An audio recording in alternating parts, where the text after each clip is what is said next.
বেরতলা সমাজ কল্যাণ সমিতির অফিসে হঠাৎ আগুন, এই যে ধোঁয়া উঠতেছে। এই যে বেরতলা সমাজ কল্যাণ সমিতির একটি অফিস, হঠাৎ আগুনের উৎপাত, এই যে ধোঁয়া উঠতেছে আপনারা দেখতেছেন।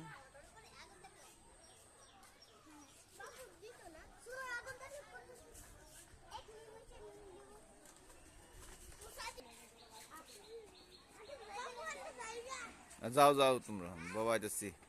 বেরতলা সমাজ কল্যাণ সমিতি একটি অফিস, এটার মতো হঠাৎ আগুনের উৎপাত, এই যে ধোঁয়া উঠতেছে।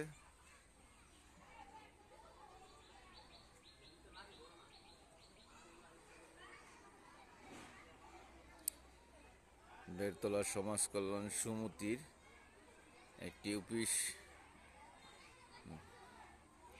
যে হঠাৎ আগুনের উৎপাত, এই যে ধোঁয়া উঠতেছে আপনারা দেখতেছেন।